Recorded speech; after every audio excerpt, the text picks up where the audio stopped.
नमस्कार, news 18 India पर आप सभी का स्वागत। साजिश देख रहे हैं आप, मैं हूं आपके साथ मोनिका ठाकुर। यूक्रेन के ड्रोन हमले की आशंका के बीच मॉस्को के 2 एयरपोर्ट बंद कर दिए गए हैं। शहर में बार बार सायरन की आवाजें सुनाई दे रही हैं। लोग डरे हुए हैं। युद्ध की शुरुआत से अब तक मॉस्को का यह हाल कभी नहीं हुआ है। कहा यह जा रहा है कि जेलेंस्की के ड्रोन किसी भी वक्त मॉस्को को निशाना बना सकते हैं। मॉस्को में आर्मी के टॉप कमांडर्स की मीटिंग भी चल रही है। पुतिन खुद मोर्चा संभाले हुए हैं। कहा रूस को 72 घंटे में यूक्रेन जीतना था, कहा मॉस्को पर ही खतरा मंडरा रहा है।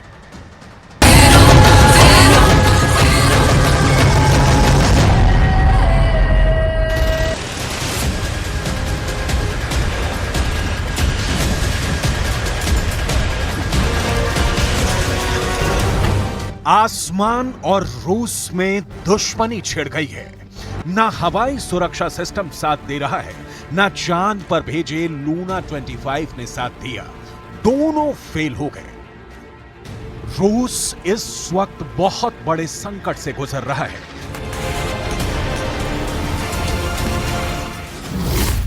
रूस का स्पेसक्राफ्ट लूना 25 चांद की सतह से टकराकर क्रैश हो गया है।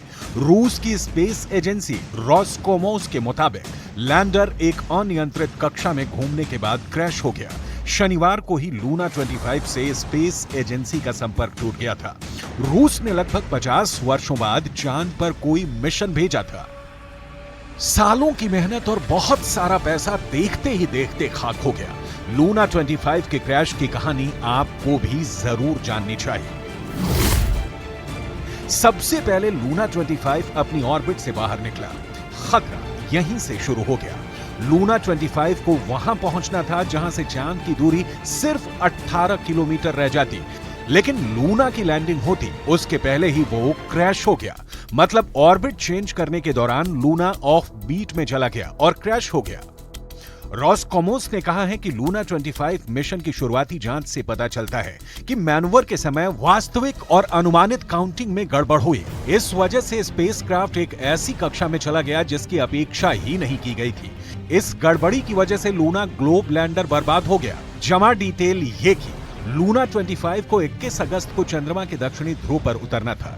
इसके लिए लैंडिंग से पहले कक्षा बदली जानी थी, लेकिन तकनीकी दिक्कत के कारण नहीं बदली जा सकी। लगभग 5 दशकों बाद पहली बार 10 अगस्त 2023 को लूना 25 अंतरिक्ष में भेजा गया था। 1976 में तत्कालीन सोवियत संघ के लूना 24 की लैंडिंग के बाद से सिर्फ चीन चंद्रमा पर यान उतारने में सफल रहा है। 2013 में चीन चांद पर चांग-ई 3 और 2018 में चांग-ई 4 उतारने में सफल रहा। लूना 25 के क्रैश होने के बाद अब पूरी दुनिया की निगाहें भारत के चंद्रयान पर टिकी हैं, जिसकी लैंडिंग में देर होने की खबर है। लेकिन चांद पर पहुंचने से पहले इस दुनिया को ठीक से जमीन पर जीना आना जरूरी है, जो दिख नहीं रहा।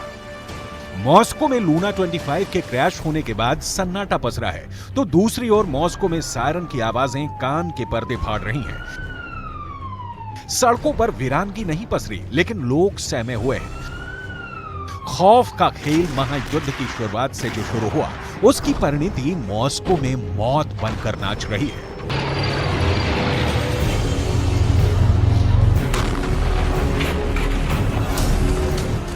मॉस्को के लोग महायुद्ध का दंड भोग रहे हैं।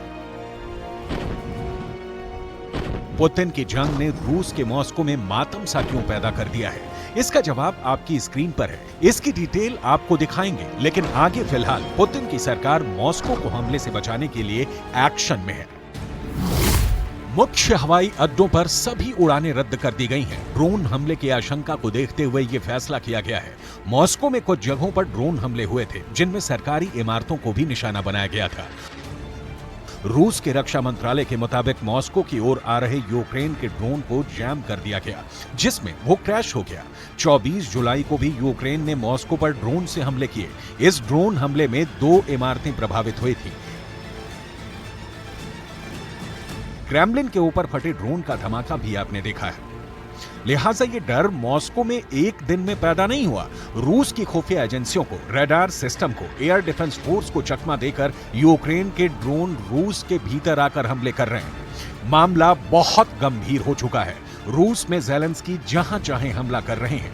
सवाल है फिर मॉस्को के एयरपोर्ट को कैसे बचाया जाए? कहां तय हो रही थी कीव विजय इन 1 आवर? 1 घंटे में यूक्रेन जीत लेंगे।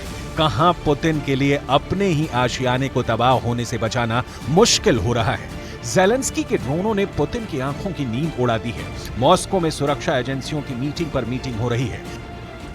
आपको मॉस्को को मैप पर देखना चाहिए। इसी शहर को ही ज़ेलेंस्की ने हमले के लिए चुना है। इसे विस्तार से आपको दिखाएंगे। उससे पहले मॉस्को का भूगोल समझ लीजिए। यूक्रेन की सीमा से मॉस्को सिर्फ 450 किलोमीटर दूर है। इतने करीब के हमले में ज़ेलेंस्की के ड्रोन उस्ताद हैं। मॉस्को में ही राष्ट्रपति का आवास क्रेमलिन है। यूक्रेन का मॉस्को को डराने का मतलब है पुतिन को डराना।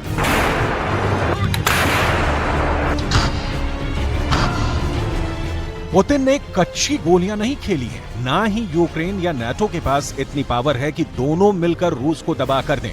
लेकिन इस बीच ज़ेलेंस्की हैं जो नाटो की तरह कागजी नहीं, जमीनी युद्ध लड़ रहे हैं। ज़ेलेंस्की मॉस्को को चैन से नहीं बैठने देना चाहते, लिहाजा एक के बाद एक मॉस्को में ड्रोन हमले हो रहे हैं। जनवरी 2023 से लेकर अब तक यूक्रेन रूस के ऊपर 140 से ज्यादा ड्रोन हमले कर चुका है। मई और जुलाई के बीच रूस में उड़े ड्रोन की संख्या पूरे 2022 की तुलना में दोगुनी है। ये सस्ते ड्रोन बहुत बड़ी तबाही तो नहीं मचा पा रहे, लेकिन पुतिन की रक्षात्मक पंक्ति की धज्जियां उड़ा रहे हैं। हजारों रुपए में बने इन ड्रोनों को मारने के लिए पुतिन को एयर डिफेंस सिस्टम की करोड़ों रुपए की मिसाइल दागनी पड़ रही है। ज़ेलेंस्की के फिदायीन ड्रोन इतने खतरनाक हैं कि वो पूरे रूस के रक्षा तंत्र को गच्चा दे रहे हैं। मॉस्को का हर चौक, हर गली, हर चौराहा ज़ेलेंस्की के बारूद वाली खौफ के साए में जीने के लिए विवश है। यानी जो हाल अब तक कीव या खार्किव का था, वो अब मॉस्को का है। दिन दुश्मन हो गया है और रात काली नागिन। यूक्रेन के युद्ध मैदान में जलती अग्नि अब मॉस्को तक पहुंच गई है।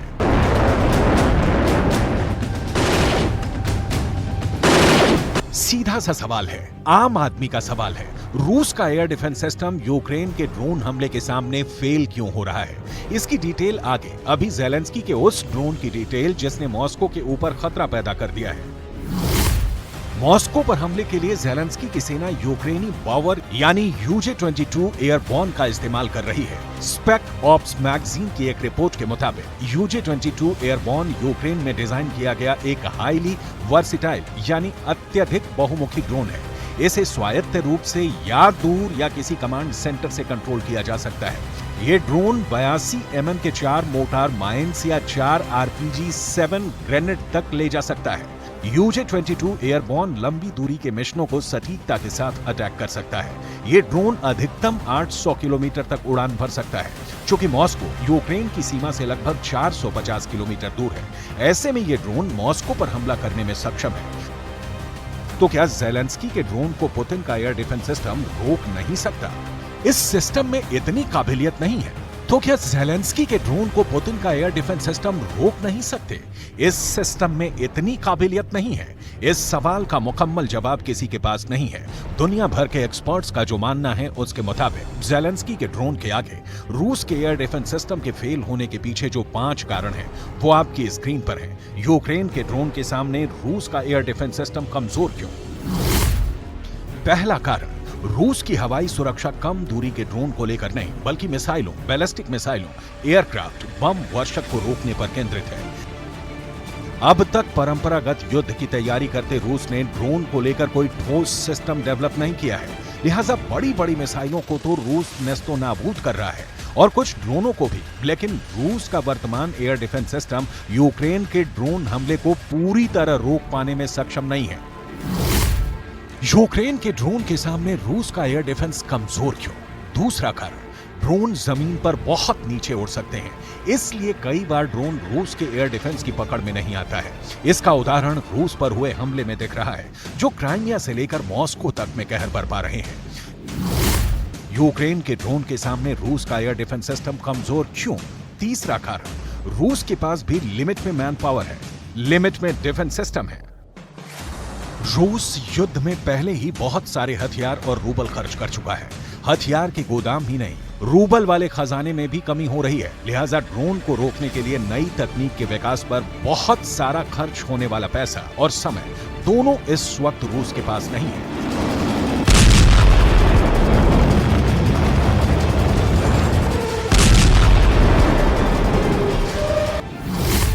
यूक्रेन के ड्रोन के सामने रूस का एयर डिफेंस कमजोर क्यों?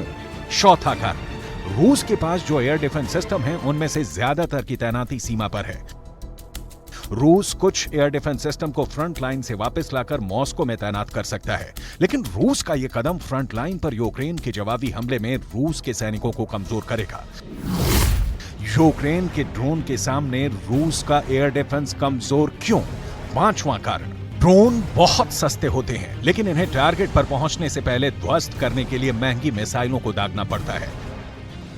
ये एक तरह से ज़ेलेंस्की की चाल है कि रूस की महंगी मिसाइलों की संख्या भी इतनी कम हो जाए कि आगे ज़ेलेंस्की जब रूस पर अटैक करें तो पुतिन के पास हथियारों का टोटा पड़ जाए। और ज़ेलेंस्की के भाग्य से पुतिन इस दुष्चक्र में फंसे हुए दिख रहे हैं। असल में रूस ने ही ईरान के कामिकाज़े ड्रोन से यूक्रेन पर हमला करना शुरू किया और इसका रिजल्ट अच्छा आया तो मिसाइलें छोड़ पुतिन यूक्रेन पर ड्रोन ही दागने लगे।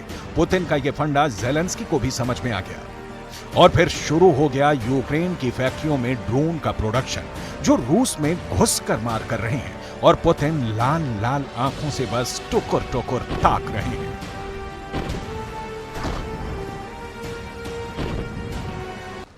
और यूक्रेन में खेरसोन के मोर्चे से एक बहुत बड़ी खबर सामने आ रही है। एक ही दिन में, एक ही हमले में, एक ही बार में रूस ने यूक्रेन के 150 सैनिकों को मारने का बड़ा दावा किया है।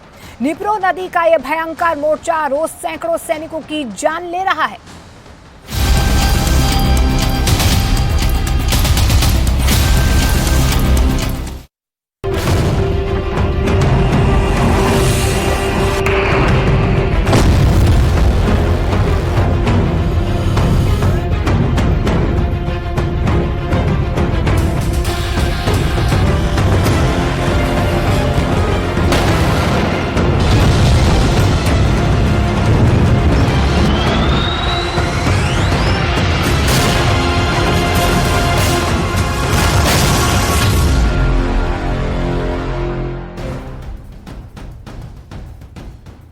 यूक्रेन की जंग में ऐसे ऐसे वाकये सामने आ रहे हैं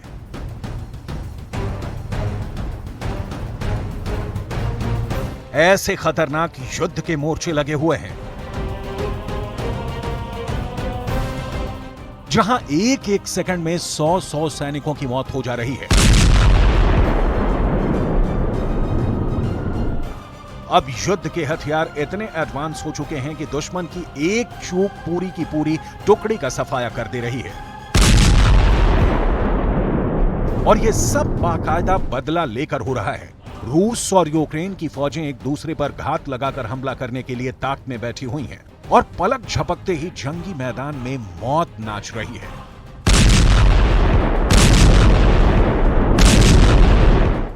युद्ध भूमि में हालात बहुत खराब है और रूस ने दावा यह किया है कि सिर्फ एक ही हमले में, एक ही बार में रूस ने यूक्रेन के 150 सैनिक मार डाले हैं। इस खबर के बारे में हम आपको पूरे विस्तार से बताएंगे, लेकिन इसके अलावा हम बात करेंगे यूक्रेन के ड्रोन आर्मी के शौर्य की, जिसने रूस के अंदर तहलका मचा रखा है। अब रूस के कुर्स्क शहर पर ड्रोन हमला हुआ है। क्या है ये पूरा मामला? सब कुछ आपको हम बताने जा रहे हैं। बात करेंगे एक और वीडियो की जो इंटरनेट पर वायरल हो रहा है। इस वीडियो में दिखाया जा रहा है कि रूस का एक बेहद मजबूत टैंक टर्मिनेटर एक ड्रोन के द्वारा नष्ट कर दिया गया है। क्या है ये पूरा मामला, हम आपको विस्तार से समझाएंगे, लेकिन सबसे पहले हम आपको ले चलेंगे इस वक्त यूक्रेन के सबसे खूनी मैदान में, नीप्रो नदी के किनारे, जहां पर हुई खूनी महाभारत।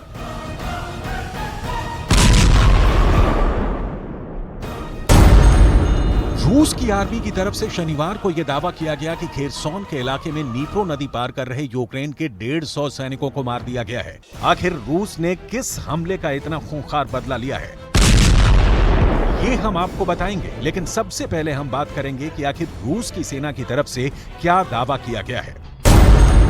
रूस की सेना ने दावा किया कि लगभग 150 यूक्रेनी सैनिक नीप्रो नदी के बाईं तरफ रूसी कब्जे वाले इलाके में घुसपैठ करने की कोशिश कर रहे थे। अचानक यूक्रेन की इस कोशिश का जवाब देने के लिए फौरन कार्रवाई की गई। घुसपैठियों पर फायरिंग की गई, जिसमें पूरी की पूरी टुकड़ी ही खत्म हो गई और इस तरह नीप्रो नदी के बाएं किनारे पर पैर जमाने की कोशिश को नाकाम कर दिया गया है। अब जो बात रूस की सेना ने छुपा ली है वो ये है कि यूक्रेन के इन 150 सैनिकों को सरेंडर करवाने के लिए मौका भी नहीं दिया गया।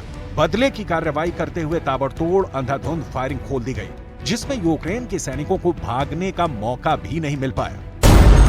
यूक्रेन के एक एक गांव पर कब्जे के लिए खून की नदियां बहाई जा रही हैं। यूक्रेन के सैनिकों ने गलती ये कर दी कि जब वो रूस की आर्मी के द्वारा घेर लिए गए तो रूस के ही कब्जे वाले गांव में छुपने के लिए भागे और यहां पर उनका पूरी तरह से सफाया हो गया। यहां आपके लिए ये समझना भी जरूरी है कि आखिर खेरसॉन के अंदर नीप्रो नदी पर कब्जे को लेकर इतनी खूंरेज जंग क्यों हो रही है। आखिर क्यों नीप्रो नदी का पानी खून से लाल हो रहा है। इसके लिए आपको यूक्रेन का यह नक्शा ध्यान से देखना होगा। ये है यूक्रेन की नीप्रो नदी और ये है खेरसॉन का इलाका। दरअसल नीप्रो नदी खेरसॉन के इलाके को दो हिस्सों में बांटती है। नीप्रो नदी के ऊपर के मैदानी हिस्से में यूक्रेन के सैनिकों का कब्जा है, यहाँ पर जंग चल रही है और नीप्रो नदी के नीचे के मैदानी इलाकों पर रूस की सेना काबिज है। पिछले साल रूस पूरे खेरसॉन पर ही काबिज था, यानी नदी के इस पार और नदी के उस पार भी रूस के सैनिक मौजूद थे। लेकिन पिछले साल जब सर्दियां आने वाली थीं तो खेरसॉन के यूक्रेन की तरफ वाले इलाके में रूस के सैनिकों के फंसने और मरने का खतरा था। इसीलिए रणनीति बदलते हुए बहुत चालाकी से रूस के सैनिकों ने खेरसॉन की नदी के एक तरफ के इलाके को छोड़ दिया और नदी के दूसरी तरफ भाग निकले। और अभी भी रूस के सैनिक क्राइमिया की तरफ वाले खेरसॉन के इलाके में जमे हुए हैं। लेकिन ज़ेलेंस्की सख्त आदेश पहले ही दे चुके हैं कि यूक्रेन के कमांडरों को किसी भी कीमत पर पूरा खेरसॉन रूस के सैनिकों से खाली करवाना है। लेकिन रूस के सैनिक नीप्रो नदी की तरफ जमे हुए हैं और जैसे ही यूक्रेन के सैनिक नदी पार करने की कोशिश करते हैं, रूस के सैनिक फायरिंग कर देते हैं। यही वजह है कि नदी का ये पूरा इलाका एक खूनी जंग के मैदान में तब्दील हो चुका है। अब आपको ये भी समझाते हैं कि आखिर रूस ने ये खूनी बदला क्यों लिया। दरअसल 2 हफ्ते पहले रूस की 200 सैनिकों की एक टुकड़ी काला सागर के द्वीप डजारेल हाच पर युद्ध का अभ्यास कर रही थी। ये टुकड़ी वॉर की फ्रंट लाइन से दूर थी और सैनिकों को लगा कि वो खेरसॉन में तैनात यूक्रेन के हिमार्स के रॉकेट से दूर हैं। लेकिन वो गलत साबित हुए और हिमार्स की 150 किलोमीटर की ही रेंज में मौजूद थे और अचानक हिमार्स रॉकेट के हमलों में पूरी की पूरी टुकड़ी ही खत्म हो गई। ऐसा दावा कई इंटरनेशनल न्यूज़पेपर्स में किया गया और अब नीप्रो नदी पर हुए 150 सैनिकों के कत्ल को इसी हमले का बदला बताया जा रहा है, जिस तरह से लोग इस जंग में मारे जा रहे हैं।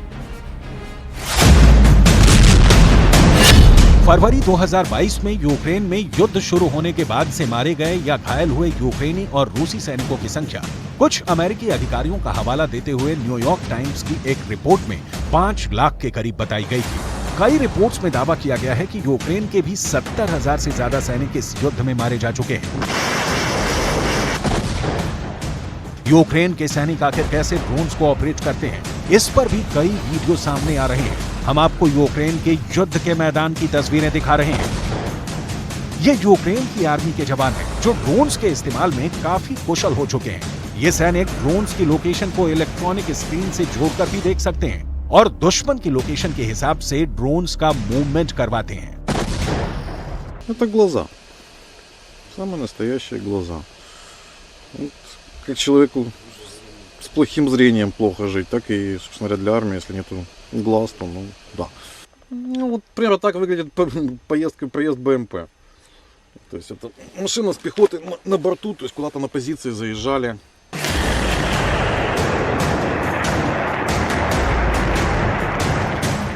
और ऐसे एक ड्रोन की मदद से ही डॉनबास के अंदर रूस के टर्मिनेटर टैंक के साथ चलने वाले एक बख्तरबंद वाहन को भी ड्रोन की मदद से मार दिया गया था। कई रिपोर्ट्स में यह दावा किया जाता है कि रूस अब तक इस युद्ध में 4000 टैंक गंवा चुका है। हालांकि इसकी पुष्टि रूस ने नहीं की है।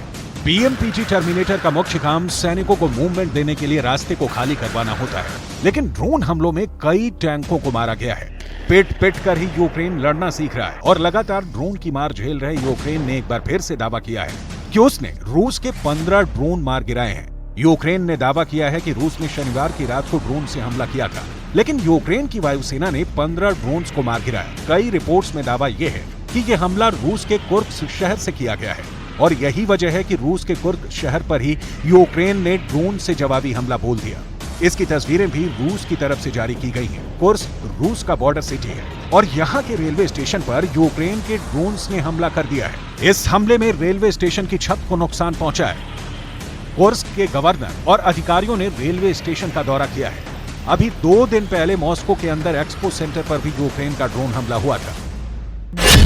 सेवेस्तोपोल मॉस्को से जुड़े क्राइमिया प्रायद्वीप पर रूस के काला सागर बेड़े का सबसे बड़ा अड्डा है और यहाँ पर भी 2 दिन पहले समुद्री ड्रोन से यूक्रेन ने हमला किया था।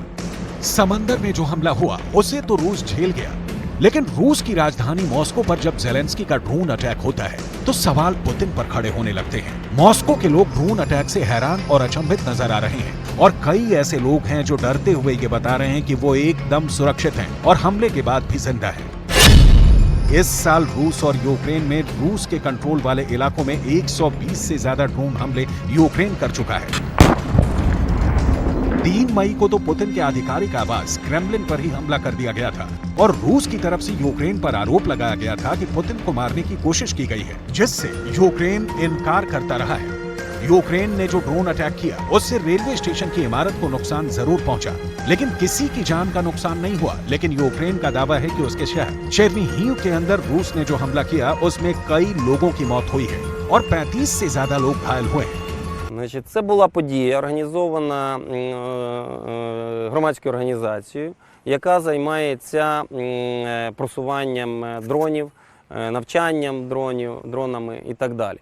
Значить, ми були в якості запрошених і як учасники цієї події, і фактично представляли свої дрони.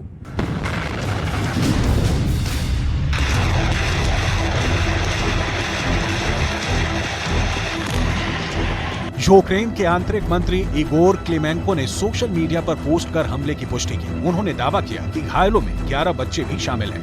वहीं यूक्रेन के राष्ट्रपति वोलोदिमीर ज़ेलेंस्की ने कहा कि रूसी सेना ने एक थिएटर और एक विश्वविद्यालय सहित उत्तरी शहर चेर्निहिव के केंद्रीय चौराहे पर हमला किया है।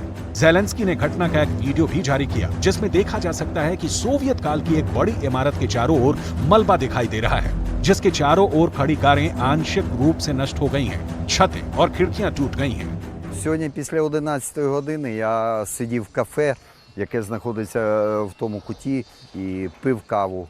Почув дуже сильний свист, я впав на землю, відбувся вибух дуже сильний. Мені скло падало, каміння, потім пиль велика. Я піднявся, вийшов в арку, побачив дуже багато людей окровавлених, побачив, як дитину в колясці несуть окровавлену. Ми почали допомагати людям, чим могли.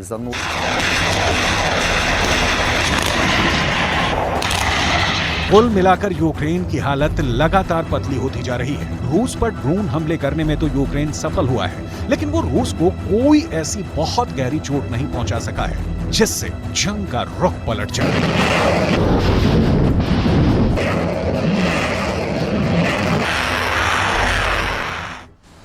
एक तरफ पुतिन अपने मून मिशन लूना के फेल होने का मातम मना रहे हैं, तो दूसरी तरफ ज़ेलेंस्की ने F-16 के बाद एक और फाइटर जेट की डिमांड रख दी है और उन्हें पूरी उम्मीद है कि ये वाला लड़ाकू विमान उन्हें जरूर मिलेगा। ज़ेलेंस्की मानते हैं कि फाइटर जेट तो F-16 से भी ज्यादा खतरनाक होगा।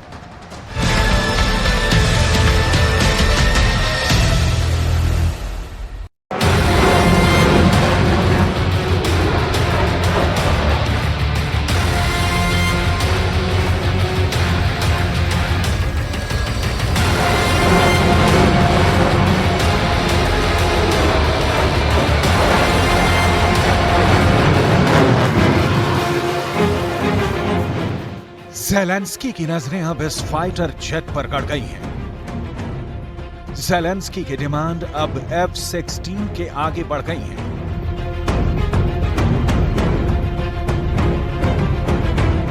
ज़ेलेंस्की चाहते हैं कि यही फाइटर रूस के परखच्चे उड़ा दे।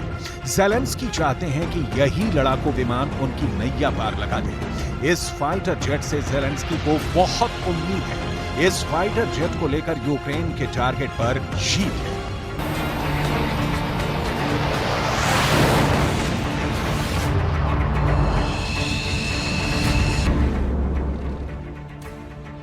पुतिन इस फाइटर जेट को कैसे रोक पाएंगे, ये रूस के लिए भी पहेली है, क्योंकि ये यूरोप का ऐसा लड़ाकू विमान है जो सबसे आधुनिक मिसाइलों से लैस है।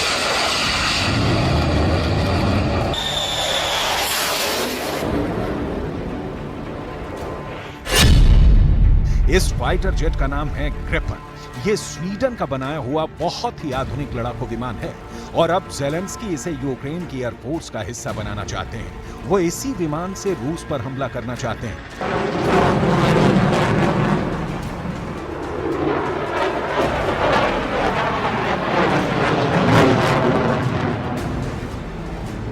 लेकिन क्या ऐसा मुमकिन हो पाएगा? क्योंकि अभी तक ज़ेलेंस्की को F-16 तक नहीं मिला है। ऐसे में एक और फाइटर पर बात छेड़ना, एक और लड़ाकू विमान की डिमांड करना, क्या ये ज़ेलेंस्की की तरफ से बहुत जल्दबाजी नहीं कही जाएगी? स्वीडन के दौरे पर ज़ेलेंस्की ने खुल्लम खुल्ला ग्रिपेन की डिमांड की है और जाहिर है कि पुतिन इस बात से खुश नहीं होंगे, ये पक्का है।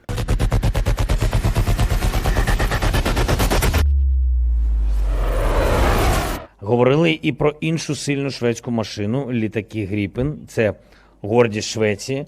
І я впевнений, що Гріпени можуть зробити нашу свободу значно більш захищеною.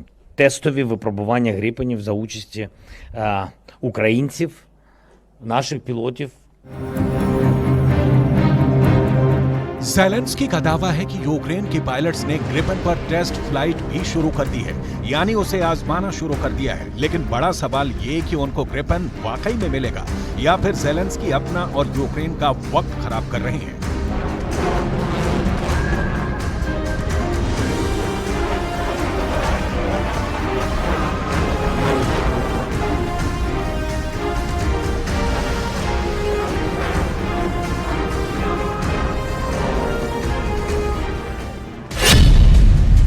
ज़ेलेंस्की के आलोचक पहले ही कहने लगे हैं कि फाइटर जेट को लेकर वो ख्याली पुलाव बना रहे हैं और उनको ना F-16 मिलेगा और ना ही ग्रिपेन, क्योंकि अगर फाइटर जेट से रूस पर हमला हुआ तो पुतिन पूरे नाटो पर हमला कर देंगे। फिर पूरा यूरोप रूस के गुस्से में जलेगा और इसका सबसे पहला टारगेट बनेंगे स्वीडन और वो देश जो यूक्रेन को F-16 सप्लाई करेंगे।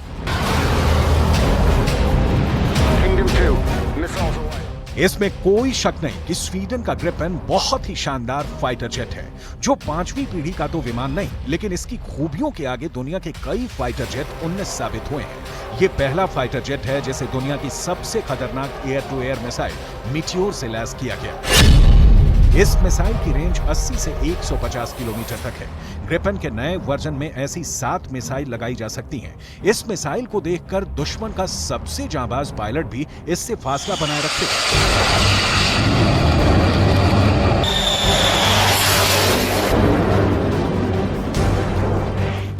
ऐसे ही हथियार हैं जो स्वीडन की वायुसेना को बहुत खास बना देते हैं। ऐसे ही हथियार हैं जो किसी भी युद्ध में गेम चेंजर साबित होते हैं, फिर चाहे दुश्मन कितना भी ताकतवर क्यों ना हो। Сьогодні ми детально поговорили майбутні кроки щодо можливості відкрити тематику отримання шведських гріпенів. Я буду зустрічатися сьогодні зі спікером парламенту, з представниками усіх парламентських. अब तो स्वीडन को नाटो में शामिल करने की बात चल रही है। यही वजह है कि अगर नाटो के साथ स्वीडन आता है या ये नाटो के साथ मिलकर रूस के खिलाफ युद्ध लड़ता है तो नुकसान में सिर्फ पुतिन की एयरफोर्स ही रहेगी, क्योंकि ग्रिपेन जैसे फाइटर जेट के शामिल होने से नाटो की ताकत कई गुना बढ़ जाएगी। इसमें कोई शक नहीं। ये डर पुतिन को भी है और उनकी वायुसेना भी इस खतरे को अच्छी तरह जानती है। स्वीडन की एयरफोर्स के पास 150 फाइटर जेट हैं। ये सभी ग्रिपेन के अलग अलग वर्जन हैं, लेकिन एक अनुमान है कि स्वीडन के पास पुराने ग्रिपेन और बाकी फाइटर जेट को मिलाकर 1000 लड़ाकू विमान हो सकते हैं, जो सीक्रेट गोदामों में रखे गए हैं। ये फौरन उड़ान के लिए तैयार नहीं, लेकिन एक छोटे नोटिस पर जल्द उड़ान लायक बनाए जा सकते हैं। इन विमानों को स्वीडन ने छुपा कर रखा हुआ है, ऐसा कई खुफिया एजेंसियों और एक्सपर्ट्स का मानना है। स्वीडन अभी तक यूक्रेन की 15,000 करोड़ रुपए के मिलिट्री पैकेज वाली मदद कर चुका है। इसमें कई तरह के हथियार हैं। अब तक स्वीडन की तरफ से हथियारों के 13 पैकेज रिलीज हो चुके हैं। अब तो नए 3,000 करोड़ के पैकेज की बात भी शुरू हो चुकी है। अगर इसमें ग्रिपेन शामिल भी किया जाता है तो वो यूक्रेन को 4 या ज्यादा से ज्यादा 5 ग्रिपेन विमान सप्लाई किए जाएंगे।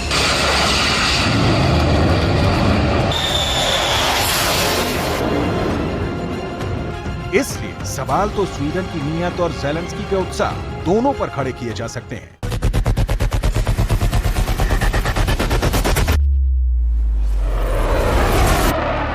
अगस्त की शुरुआत में ही ज़ेलेंस्की ने 3 मिनट का एक वीडियो जारी किया था, जिसमें उन्होंने अपनी वायुसेना की पूरी ताकत दिखाई। इस वीडियो में ज़ेलेंस्की ने उस मिसाइल पर युद्ध वाली चिट्ठी लिखी है जिसे नाटो ने खास तौर पर यूक्रेन को तोहफे में दिया है। इस मिसाइल के टारगेट पर पुतिन है और ज़ेलेंस्की ने जो इस पर लिखा है वो पूरी दुनिया में वायरल हो चुका है।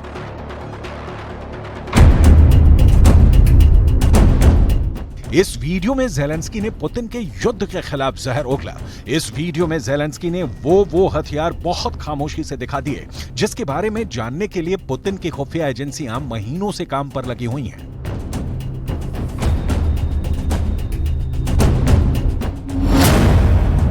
इस वीडियो में अमेरिका का दिया हुआ पैट्रियट एयर डिफेंस सिस्टम भी दिखाया गया।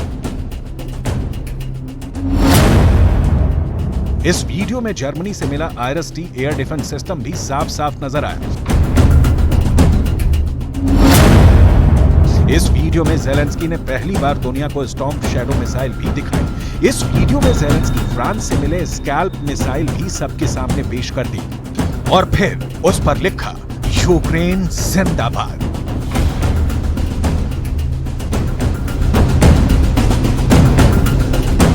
ये यूक्रेन का बहुत ही सीक्रेट एयरबेस है और यहाँ नाटो के वो हथियार रखे गए हैं जो अभी तक यूक्रेन ने दुनिया को नहीं दिखाए थे। बहुत जल्दी यहाँ F-16 और ग्रिपेन फाइटर जेट भी लाने की तैयारी ज़ेलेंस्की ने कर दी है। हालांकि दोनों ही विमान मिलेंगे, ये बात पुख्ता तौर पर अभी भी कहना मुश्किल है, लेकिन ज़ेलेंस्की युद्ध की मार्केटिंग में यकीन रखते हैं। अब पुतिन के खिलाफ इतना माल दिखाकर, वो भी सिर्फ 3 मिनट के वीडियो में रिकॉर्ड करके वायरल कर दिया गया है। क्या ये ज़ेलेंस्की की खुफिया नाकामी है या कोई ऐसी चाल जिसमें वो पुतिन को फंसाना चाहते हैं? पुतिन को चैलेंज करने के लिए इस बार फाइटर जेट पर सवार हुए। ये युद्ध शुरू होने के बाद ज़ेलेंस्की की सबसे आक्रामक तस्वीर है। ज़ेलेंस्की एक MiG-29 में बैठे हुए हैं जो सोवियत संघ के दौर का लड़ाकू विमान है। इस तरह ज़ेलेंस्की बता रहे हैं कि वो रूस को उसी के बनाए गए हथियारों से हराकर दिखाएंगे। Льотчики здійснили вже понад 14 тисяч бойових вильотів. І попри все, наші воїни збили понад 3,5 тисячі різних повітряних цілей, літаків та вертольотів окупанта, їхні ракети і ще понад 2 тисячі ударних дронів. यूक्रेन का दावा है कि वो अब तक रूस के 315 फाइटर जेट मार गिरा चुका है। ज़ेलेंस्की का दावा है कि वो रूस के 311 हेलीकॉप्टर को खत्म कर चुके हैं। रूस के 4000 से ज्यादा ड्रोन खत्म करने का दावा किया जा रहा है। रूस की 1300 से ज्यादा क्रूज मिसाइल गिराने की बात हो रही है। ये आंकड़े ज़ेलेंस्की के हैं और ये पुतिन को बेइज्जत करने के लिए रोज जारी किए जाते हैं। Сподівались знищити нашу авіацію, нашу протиповітряну оборону.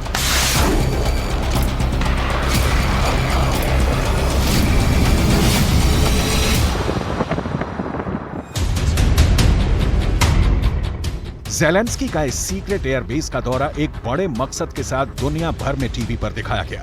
ज़ेलेंस्की के मकसद को यहां बहुत ही बारीकी से समझने की जरूरत है। ज़ेलेंस्की ने यहां क्या क्या देखा और क्या क्या दिखाया, उसकी एक लिस्ट तैयार की गई है और इस लिस्ट में उन हथियारों की सबसे खतरनाक बात भी शामिल की गई है। सबसे पहले बात ब्रिटेन से स्टॉर्म शैडो मिसाइल की और साथ ही फ्रांस से मिली स्कैल्प क्रूज मिसाइल की। ज़ेलेंस्की ने ये दोनों मिसाइल देखी या कहीं की दुनिया को दिखाई। ज़ेलेंस्की इन दोनों मिसाइलों से पुतिन को डराना चाहते हैं।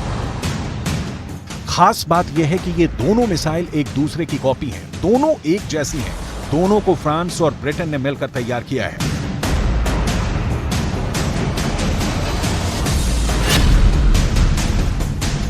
जो मिसाइलें यूक्रेन को दी गई हैं, उनमें स्टॉर्म शैडो की रेंज 250 किलोमीटर है और स्कैल्प मिसाइल की रेंज भी 250 किलोमीटर है। दोनों ही विमान से दागी जाने वाली क्रूज मिसाइल हैं। इन दोनों मिसाइलों को लेकर रूस की फौज में खौफ बढ़ता जा रहा है। इस वक्त इन मिसाइलों को इस्तेमाल करने के लिए नाटो ने यूक्रेन के सुखोई 24 फाइटर जेट को तैयार कर दिया है। सोवियत दौर के इस विमान को इससे लैस किया गया है। इस फाइटर जेट के 2 वर्जन हैं और दोनों ही अब स्टॉर्म शैडो और स्कैल्प मिसाइल से लैस हैं। वैसे पुतिन कह चुके हैं कि नाटो के जहाज परमाणु हथियारों से लैस किए जा सकते हैं और इसका जवाब भी उसी तरह दिया जाएगा। रूस के तेवर देखकर लगता है कि ज़ेलेंस्की चाहे जितनी बड़ी बातें करें, पुतिन के आगे उनकी फौज एड़ियां रगड़ रही है। ये पूरी दुनिया जानती है। ज़ेलेंस्की का आत्मविश्वास हमेशा बाहर छलकता रहता है।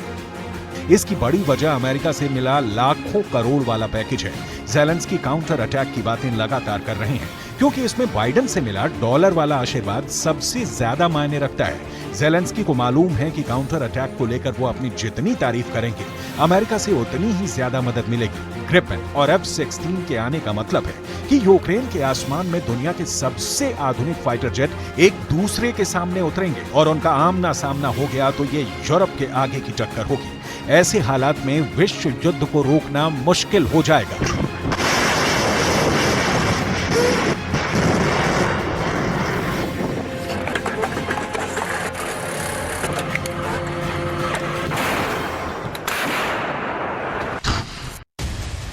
और नौबत परमाणु युद्ध की भी आ सकती है। ये डर इसलिए क्योंकि इन फाइटर जेट्स की वजह से यूक्रेन से भी बड़ा युद्ध होने का खौफ बढ़ने लगा है।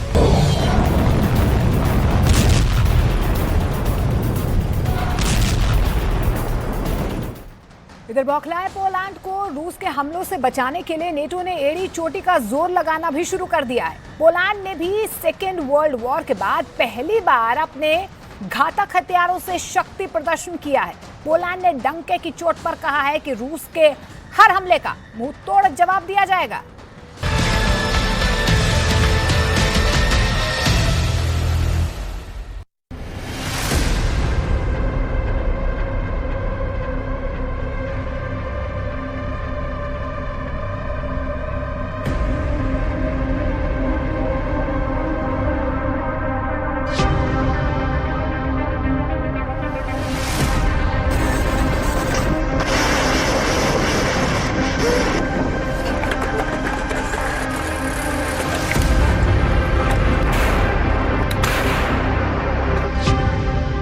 बेलारूस से तीसरा विश्व युद्ध शुरू।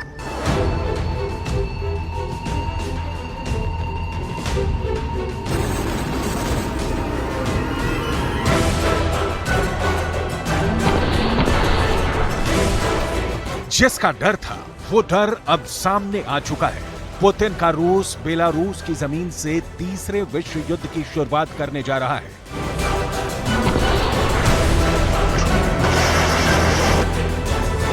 अमेरिका की कठपुतली बना नाटो देश पोलैंड इस वक्त रूसी मिसाइलों, तोप, टैंक और रॉकेट आर्मी के निशाने पर है।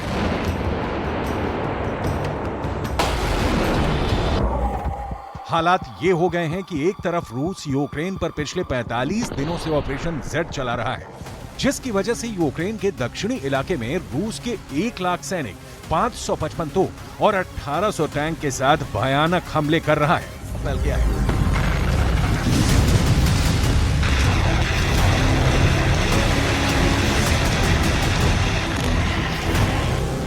लेकिन इधर रूस ने बेलारूस में मौजूद 8000 वैगनर के स्पेशल लड़ाकों को पोलैंड की सीमा के बेहद करीब भेज दिया है।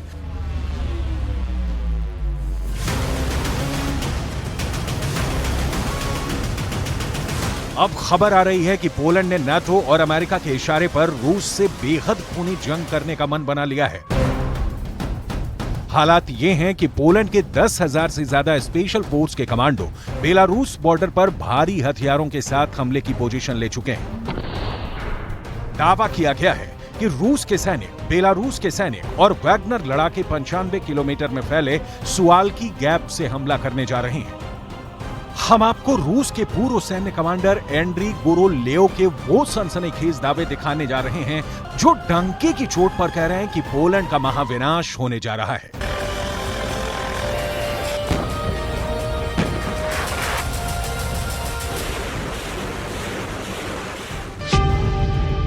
पोलैंड का महाविनाश शुरू। पोलैंड के राष्ट्रपति आंद्रेज डूडा ने 15 अगस्त को हुई सेना की परेड के जरिए रूस को धमकाने की कोशिश की है। दावा किया जा रहा है कि सेकेंड वर्ल्ड वॉर के बाद पहली बार पोलैंड ने इतने जबरदस्त तरीके से अपने हथियारों के साथ शक्ति प्रदर्शन किया है। हजारों टैंक, लड़ाकू विमान और 2 बख्तरबंद वाहनों के साथ पोलैंड ने रूस को दिखा दिया है कि उसके 2.5 लाख सैनिक रूस और बेलारूस दोनों से एक साथ जंग करने को पूरी तरह से तैयार हैं। डिफेंस एक्सपर्ट्स साफ दावा कर रहे हैं कि नाटो पोलैंड के इशारे पर रूस को कुचलने के लिए तैयार है। लेकिन इधर रूस ने साफ कर दिया है कि जंग के 15 दिन के अंदर रूसी सेना पोलैंड के 2.5 लाख सैनिकों को मार डालेगी। 15 दिन में 2.5 लाख सैनिक मारने की तैयारी।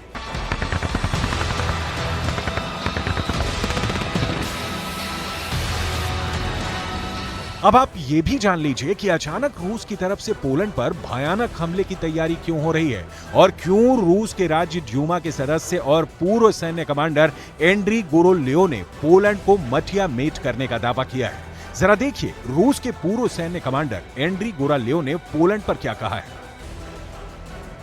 एंड्री गुरोलेव ने पोलैंड को धमकी दी है, सब कुछ बुरी तरह से तबाह हो जाएगा। रूस के कलिनिनग्राद इलाके में पोलैंड ने सैनिकों की तैनाती करके नई जंग शुरू कर दी है। पोलैंड जंग की आड़ में यूक्रेन के इलाकों पर कब्जा कर रहा है। रूस इसे बर्दाश्त नहीं करेगा। रूस पोलैंड को बर्बाद करने में जरा भी नहीं हिचकेगा।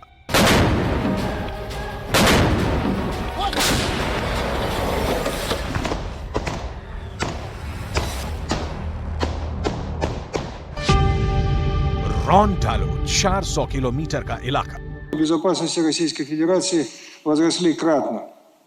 Серьезным дестабилизирующим фактором является вступление в НАТО Финляндии и в перспективе Швеции. После присоединения Хельсинки к Альянсу сухопутная граница России со странами блока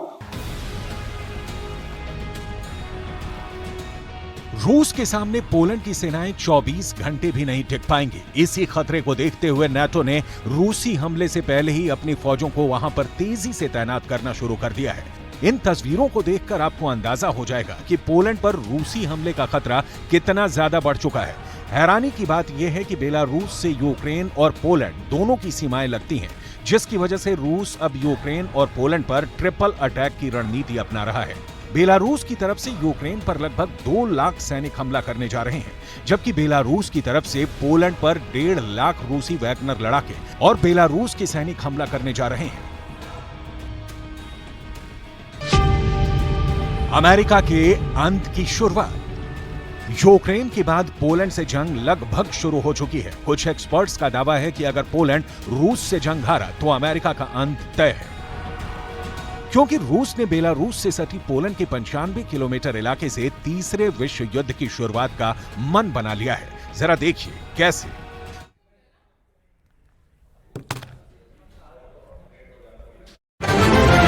उन लोगों ने दुकान में जमकर तोड़फोड़ भी की।